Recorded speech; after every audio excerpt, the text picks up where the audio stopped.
Hi friends, welcome to Bigg Boss chit chat. This is Rekha Srinivas. Vishnupriya వాళ్ళ daddy వచ్చారు. అబ్బాబ్బాబ్బా, ఏం జోషు, ఏం స్పీడు మనిషి. ఆ పుషప్స్ తీయడం ఏంటి, ఆ మాటలు ఏంటి, గబగబా అందరినీ పలకరించడం ఏంటి, మంచి భలే యాక్టివ్గా ఉన్నారు. ఇప్పుడు అందరూ పేరెంట్స్ వస్తున్నారు కదా, వీళ్ళకన్నా వాళ్ళ పేరెంట్సే ఫిట్గా, వాళ్ళే చాలా యాక్టివ్గా, చాలా సరదాగా ఉన్నారనిపించింది. అసలు అక్క చెల్లెళ్ళ అన్నదమ్ముల లేదు, అసలు పేరెంట్స్ లాగే లేరు. ఒక నిఖిల్ వాళ్ళ మమ్మీ అవనే, ఒక యష్మి వాళ్ళ డాడీ అవనే, నెక్స్ట్ విష్ణుప్రియ వాళ్ళ డాడీ అవని భలే ఉన్నారబ్బా. ఇదే విధంగా నెక్స్ట్ ఆయన ఎక్కువ సలహాలు ఇవ్వలేకపోయారేమో అని నా ఉద్దేశం. ఆయన బయట వీళ్ళు పిల్లలతో విడిపోయారు కానీ ఆయన ఇక్కడ కలపటం అనేది మంచి సూచనే. ఇది ఒక సింపతి బాగా వర్కౌట్ అవ్వచ్చు. కాకపోతే విష్ణుప్రియ వాళ్ళ సిస్టర్ వచ్చుంటే మంచి చెడు అవన్నీ మిగిలిన వాళ్ళు చెప్పుకున్నట్టు వాళ్ళ సిస్టర్ సలహాలు ఇచ్చేదేమో అని ఒక పక్కన అనిపించింది. ఇంకో పక్కనేమో వైల్డ్ కార్డ్స్ వచ్చి సలహాలు అవన్నీ చాలా ఇచ్చినా సరే విష్ణుప్రియ ఇంక మారలేదు, ఇంక ఇది మారే రకం కాదు, ఇంకా అవే మానేసి సింపతిగా ట్రై చేయాలని వాళ్ళ డాడీని తీసుకొచ్చారేమో మరి బిగ్ బాస్. ఆ రకంగా విష్ణుప్రియ ముఖంలో 1000 వాలా కనపడినట్టు అయ్యింది. అంత బాగా బ్రైట్ అయిపోయింది వాళ్ళ డాడీని చూడగానే. కాకపోతే ఎక్కువ ఓవర్గా రియాక్ట్ అవ్వటం తినక రాదు. తన నేచర్ ఎలాగుందో అలాగే రియాక్ట్ అయ్యింది. ఆ భుజం మీద పడుకోవడం కానీ, ఆయన గతం చెప్తుంటే కళ్ళల్లో నీళ్ళు తిరగడం కానీ చాలా బాగుంది. కానీ సలహాలు ఎక్కువ చెప్పలేకపోయారు. ఇంకొక పక్కన చెప్పాలంటే పృథ్వీ వెంట ఉండటం ఒక స్ట్రాటజీ అని వాళ్ళ నాన్నగారు అంటాం. ఇది స్ట్రాటజీ కాదు, అది ఒక అందరితో ఉండటం ఒక రకమైన స్ట్రెంగ్త్. నేను స్ట్రాంగ్ అవటానికి ఒక స్ట్రెంగ్త్. నిఖిల్తో ఉండటం ఎలాగో, యష్మితో ఉండటం ఎలాగో, వీళ్ళతో ఎలా ఉండటం ఎలాగో అది కూడా అంతే. ఇది స్ట్రాటజీ కాదు. ఇక్కడ ఉన్నప్పుడు అలా కూడా లేకపోతే మనం ఏమి చెయ్యలేము అని జెన్యూనిటీగానే చెప్పింది. ఆయన విధంలో చెప్పాడు, దీని విధంలో చెప్పాడు. మళ్ళీ అక్కడ సోఫాలో కూర్చున్నప్పుడు మళ్ళీ మ్యాటర్ వస్తే లేదు నిజము స్ట్రాటజీ కాదని మళ్ళీ అంటే ఒక సైడు పృథ్వీ చూసి ఓయమ్మో వీళ్ళిద్దరూ నిజంగానే ఫిక్స్ అయిపోయారేమో అన్నట్టుగా చూశాడు. కానీ తర్వాత వాళ్ళ మమ్మీ వచ్చినప్పుడు విష్ణుప్రియని పిలిచి ఆ దోశ ఏదో పెట్టించాడు చూడండి. కొన్ని చోట్ల జెన్యూన్గానే విష్ణుప్రియకి లొంగేయడేమో పృథ్వీ అనిపిస్తుంది అనమాట. ఆ రకంగా వాళ్ళ డాడీ వచ్చి సలహాలు ఇచ్చి ఇంకొంచెం బాగా ఎనర్జీ ఇచ్చి వెళ్ళారనే అనుకోవాలి. వాళ్ళ నాన్నమ్మ గురించి కూడా అడిగింది విష్ణుప్రియ.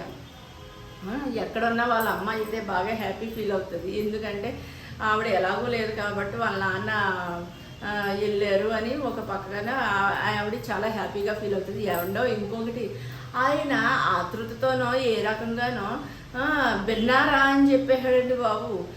నిజంగా ఇది విన్నారా అంటే అయ్యి బాబు ఇదేంటది ఇలాగనేసారు అంటే తొందరగా వచ్చేమన్నా బయటికి. అలా కాదు, ఆయన ఏదో ఫ్లోలో అనేసారు. కానీ విష్ణుప్రియ విన్నారా అని మా నాన్న పిలిచారు కదా అని పెట్టి బేడ సర్దుకుని మాత్రం వెళ్ళిపోకు. ఫైనల్ వరకు ఉండి ఇంకొక 4 వీక్స్ ఉంటుందేమో అంతే. ఫైనల్ వరకు ఉండి చక్కగా ఆడేసిరా. ఈ పక్కన ఇలాగుంటే ఈ స్క్రిప్ట్ ఏంటండి బాబు, కామెడీ స్క్రిప్ట్. ఇంక ఇది ఎన్ని రోజులున్నా తగ్గదా? ఓ పక్కన పేరెంట్స్ రావటం, వాళ్ళది హ్యాపీ మూమెంట్స్ అవ్వేలోపు వీళ్ళ స్క్రిప్ట్తో బోరింగ్ కొట్టేయటం. పొరపాటున బిగ్ బాస్ని అడిగామండి, రోహిణికి అవినాశే కాదు మిగిలిన వాళ్ళని కూడా ఇన్వాల్వ్ చేయండి, కామెడీ పండించండి అంటే ఈ రకంగా బోరింగ్ కొట్టిస్తారు అనుకోలేదు.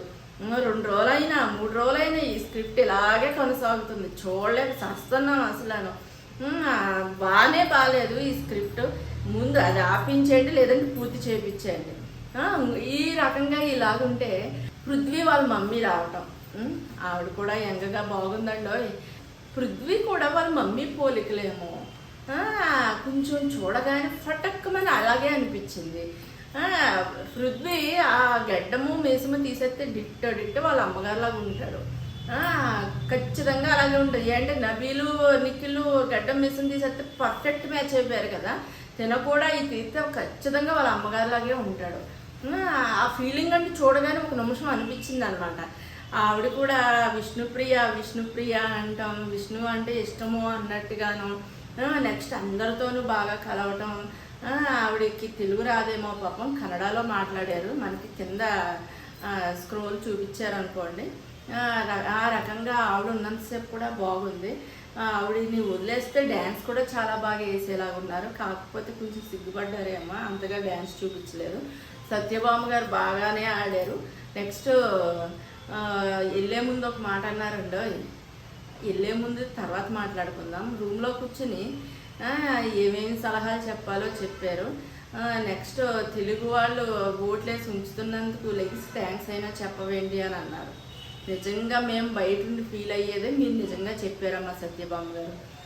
నెక్స్ట్ అక్కడ ఏదైనా టాస్క్ చదివేటప్పుడు కొంచెం నాగార్జున గారు ఇలా వెళ్ళగానే అలా పడుకొని, లేదు అంటే ఎదుటి మనిషి నామినేషన్ చేసినప్పుడు రివర్స్లో వాదించితే సభ్యతగా ఎదురు మనిషి నిలబడటం, ఇవన్నీ కూడా చాలా ఉన్నాయి మీ అబ్బాయి దగ్గర మైనస్ పాయింట్స్. ఎదుటి వాళ్ళకంటూ రెస్పెక్ట్ చాలా కష్టంగా ఇస్తాడు, ఇచ్చే చోట. ఇవ్వని చోట అంటూ మామూలే, మనం విన్నాం కదా, డిస్రెస్పెక్ట్గా చాలా ఈజీగా మాట్లాడేస్తాడు. అది మీ బాధ మాకు అర్థమైంది. అదేవిధంగా తెలుగు వాళ్ళు ఛాన్స్ ఇచ్చారు అన్నారు కదమ్మా, అదే విశ్వాసం వాళ్ళు కూడా ఉంచుకుంటే చాలా బాగుంటుంది. మంచి మ్యాటర్స్ చెప్పారు. మీరు మేబీ మంగళూరు సైడ్ వాళ్ళేమో, మీ భాష కూడా చాలా బాగుంది. అదేవిధంగా సలహాలు ఇచ్చారు. లాస్ట్ వెళ్ళే ముందు ఏమన్నారో తెలుసా? అమ్మాయి కాదు కప్పు కావాలి, కప్పుతో రా, అమ్మాయితో కాదు అన్నారు. అంటే ప్రస్తుతం గోల్ కప్పు కాబట్టి అలాగే చెప్పి వెళ్ళారు. సూపర్ అమ్మ, ఏవి చెప్పాలో అవి చెప్పేసి వెళ్ళారు. నెక్స్ట్ వచ్చి ప్రేరణ హస్బెండ్ రావట్లేదని ఏదో వీడియో పంపించారు, కానీ అది నమ్మినట్టుగా లేదు. అది ముగ్గురండి బాబు, ప్రేరణ ఎలాగైనా పంపిస్తారు, కొంచెం ఏదో ఆట పట్టిస్తున్నారని దానికి డౌట్ వచ్చేసి వెళ్ళిపోయి వాళ్ళ ఆయన వస్తే ఎలాగ ఉండాలో అని రెడీ అయిపోయింది. నిన్నటి వరకు స్క్రిప్ట్లో కానీ హౌస్లో కానీ ఆ దిక్కుమాల నైటీ వేసుకుని లంగోటలాగా ఇల్లంతా శుభ్రం చేసింది కదా నైటీతోనూ, ఇంత పొడిగేసేసుకుని ఆ నైటీ తీసి పాడేసి క్యూట్గా రెడ్ కలర్ ఫ్రాకో ఏదో వేసేసుకుని హెయిర్ అంతా కదులు చేసేసుకుని నీట్గా రెడీ అయిపోతుంది. బిగ్ బాస్ మీరు ప్రేరణని మోసం చేద్దాం అనుకున్న అదేమీ నమ్మలేదండి, ఖచ్చితంగా వస్తారని రెడీ అయిపోయారు. కాకపోతే మీ ఆట మీరు ఆడారు, దాని ఆట అది ఆడుతుంది. నెక్స్ట్ ఏదో ఒక పొడుగ్గా ఆయన ఫోటో పంపారు కదా, అలా ఆయన ఫోటో పట్టుకుని కూడా ఆయన ఫోటో కూడా వదలకుండా కామెడీ చేసాడే ఈ తేజ. తోకలాగేమో అవినాష్, డైరెక్ట్గా కామెడియన్ అని అవినాష్ని అన్నా కానీ తెలియని కామెడియన్ ఎవరో ఎత్తి చెప్పని కామెడియన్ తేజ అండి. మొన్న గంగవ్వ కామెడీ పండించాలన్న మూల కారణం తేజనే, ఈరోజు తేజనే. బాత్రూమ్ ఏరియా చూపించడం, స్విమ్మింగ్ పూల్ చూపించడం, కిచెన్ చూపించడం, కిచెన్ దగ్గరికి వచ్చి మంచినీళ్ళు పట్టించడం. అబ్బా నిజంగా ఒరే తేజ, నువ్వు ఉండవలసినోడురా బాబు, కప్పు గెలిచేది లేదు. ఆ తర్వాత కానీ నువ్వు ఉండవలసినోడురా బాబు. ఒక పక్కనేమో అమ్మ రావట్లేదని వేరే వాళ్ళ అమ్మలను చూసినప్పుడు ఏడ్చేస్తున్నావు, మళ్ళీ రికవర్ అయిపోయి కళ్ళు తుడిచేసుకుని మొత్తం మీద మొహం కడిగేసుకుని మళ్ళీ వచ్చి కామెడీ చేసేస్తున్నావు. నిజంగా హ్యాట్స్ ఆఫ్ రా బాబు నీది. ఒక పక్కన మెంటల్ ప్రెషర్ ఉన్నా ఎక్కడ తగ్గట్లేదు. నిజంగా సూపర్ రా బాబు నువ్వు. ఆ రకంగా కామెడీ చేసేయటం నిజంగా ప్రేరణ కన్నా మీరే ఆయన ఫోటో పట్టుకుని ఇల్లంతా చూపించేసి మీరే ఎంజాయ్ చేసేస్తున్నారు రా బాబు. అదైతే దేకనే దేకట్లేదు అలా ఆయన ఫోటోని. అంటే దానికి అంత నమ్మకం ఉంది శ్రీపద వచ్చేస్తాడని. ఇంకొకటి శ్రీపద గారు కూడా తెలుగు చాలా బాగా మాట్లాడారండి ఈ వీడియోలోను. ఆయన చాలా యాక్టివ్గా ఉన్నారు. ఈ రాత్రి ఎపిసోడ్లో రావచ్చు, చూద్దాము. ఈ విధంగా ప్రేరణది పెండింగ్లో పెట్టి సీతాఫలాన్ని ఇచ్చి డాక్టర్ గారిని పంపించారు. భలే కామెడీగా ఉంది. ఆయన డాక్టర్ గారు అని ప్రేరణని పంపించుండే బాగుండేది. యష్మిని పంపించారు. ఏంటి కస్టర్డ్ యాపిల్ అని గౌతమ్ని కస్టర్డ్ కింద చేసేస్తుంది అసలు. అదేదో ప్రేరణని పంపుంటే కొంచెం దాని ఆత్మ శాంతించేదన్నమాట. ఆ రకంగా యష్మిని పంపితే అది ముదురు కాబట్టి దానికి అర్థమైపోయింది. కస్టర్డ్ యాపిల్ ఎగరేసుకుంటా వచ్చి డాక్టరే అన్నట్టుగా వెళ్ళప్పించింది. కాకపోతే ఆయన నిజంగానే డాక్టర్, కానీ ఇక్కడున్న డాక్టర్ బాబుకి అక్కడున్న ఆయన అన్నయ్య అని డౌట్ వచ్చే ఉండొచ్చు, కానీ మనకి చూపించలేదు. ఈ డాక్టర్ బాబే ముదురు అనుకుంటే దీనికన్నా తోపు ఆ పెద్ద డాక్టర్ గారు అన్నయ్య. ఆయన రావటం ఏం జోషు, అందరినీ ఎలా కలుపుగోలుతనం చేసుకోవడం. డాక్టర్స్ చాలా తక్కువ మాట్లాడతారు, అలాంటిది నాకు చాలా టాలెంటెడ్గా ఉన్నారు. వాళ్ళకి చదువు అంటాం తప్ప మిగిలిన అంతగా ఏమీ తెలియదు కదా.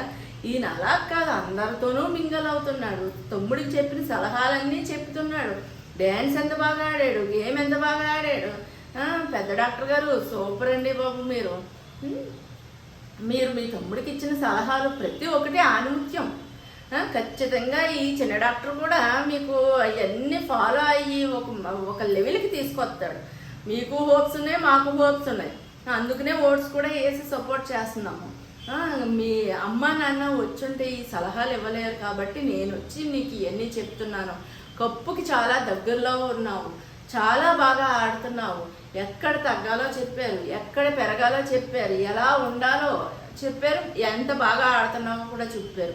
ఒక ప్లేయర్కి ఇంతకు మించి ఏం కావాలి? మంచిగా ఛాన్స్ యూజ్ చేసుకున్నారని మాకైతే అనిపించింది. ఈ రకంగా మరి ఈరోజు ఎపిసోడ్ అయిపోయింది. నెక్స్ట్ వచ్చి మళ్ళీ వాళ్ళ స్క్రిప్ట్ కంటిన్యూ అవుతూనే ఉందన్నమాట. ఈ కాంచి అంటే ఈ ఫ్యామిలీ టాస్క్లు అన్నీ అయిపోయిన తర్వాత నెక్స్ట్ నుంచి చూడండి, ఒక్కొక్కరు గేమ్ చేంజర్స్ కింద మారిపోతారు. వాళ్ళు ఇచ్చిన సలహాలు అమలు చేస్తా వీళ్ళ గేములు వీళ్ళ ప్రవర్తన చాలా వరకు మారిపోవచ్చు, ఒక్క విష్ణుప్రియ తప్ప అని నేను అనుకుంటున్నాను. చూద్దాం, చాలా వరకు మారిపోతుంది. ఏంటి ఈ స్క్రిప్ట్ పెట్టేదే ఈ వీక్ పెట్టిందే దానికోసం పెడతారు. ఇంకెన్నో రోజులు లేదు, 4 వారాలే ఉంది కదా అని. మరి 4 వారాలకి చాలామంది ఉన్నారు కదా. ఈ కాంచి డబుల్ ఎలిమినేషన్ చేస్తాడా ఏంటి? ఇన్ఫినిటీ కదా, అంతులేంది కదా. ఈ కాంచి డబుల్ చేసి ఎలిమినేషన్ చేస్తారా ఏమో తెలీదు. 4 వారాల్లో 4 కాకుండా ఇంకా ఎక్కువ ఉంటారు కాబట్టి చూద్దాము. ఇంకొకటి వచ్చి ఇప్పుడు వరకు సీక్రెట్ రూమ్ని యూజ్ చేయలేదు, ఇప్పుడు వరకు డబుల్ ఎలిమినేషన్ అవ్వలేదు. మరి ఇంకా ముందు ఏం చేస్తారో, ఎంత రసవత్తరంగా తయారు చేస్తారో ఈ సీజన్ 8ని చూద్దాము. ఇదండి ఈ ఎపిసోడ్లో నా రివ్యూ. మీకు నచ్చినట్టయితే లైక్ చేయండి, షేర్ చేయండి, సబ్స్క్రైబ్ చేయండి. ఏదన్నా ఉంటే కామెంట్ చేయండి. Bye friends.